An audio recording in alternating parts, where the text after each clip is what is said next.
বাংলা ভাব সম্প্রসারণ। যে দেশ গুণীজনের কদর করে না, সে দেশে গুণী জন্মায় না।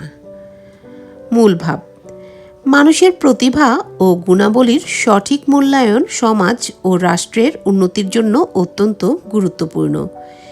যে সমাজ বা দেশ যোগ্য, জ্ঞানী ও গুণী মানুষের প্রতি সম্মান ও স্বীকৃতি দেয়, সেই সমাজ দ্রুত উন্নতির পথে এগিয়ে যায়।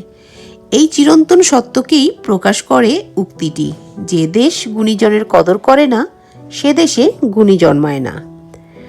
সম্প্রসারিত ভাব: এই উক্তির মূল অর্থ হল, কোনো দেশে গুণী মানুষের বিকাশ তখনই সম্ভব যখন তাদের যথাযথ মূল্যায়ন ও সম্মান করা হয়। যদি একটি সমাজ প্রতিভাবান মানুষকে অবহেলা করে, তাদের কাজের স্বীকৃতি না দেয়, তবে সেই সমাজে নতুন প্রতিভা বিকাশের আগ্রহ ধীরে ধীরে কমে যায়। গুণী মানুষ সমাজের সম্পদ।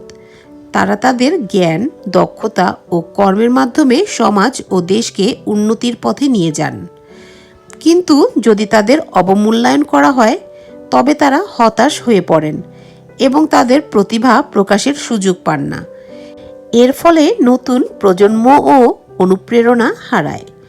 ইতিহাসে দেখা যায়, যে সকল দেশ তাদের বিজ্ঞানী, সাহিত্যিক, দার্শনিক ও শিল্পীদের সম্মান দিয়েছে, সেসব দেশই উন্নত হয়েছে।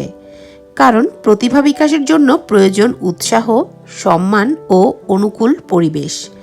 অন্যদিকে যেখানে গুণীজনকে অবহেলা করা হয়, সেখানে মেধা বিকাশ বাধাগ্রস্ত হয় এবং জাতি পিছিয়ে পড়ে। এই উক্তি আমাদের শেখায় যে প্রতিভার যথাযথ মূল্যায়ন করা রাষ্ট্র ও সমাজের দায়িত্ব।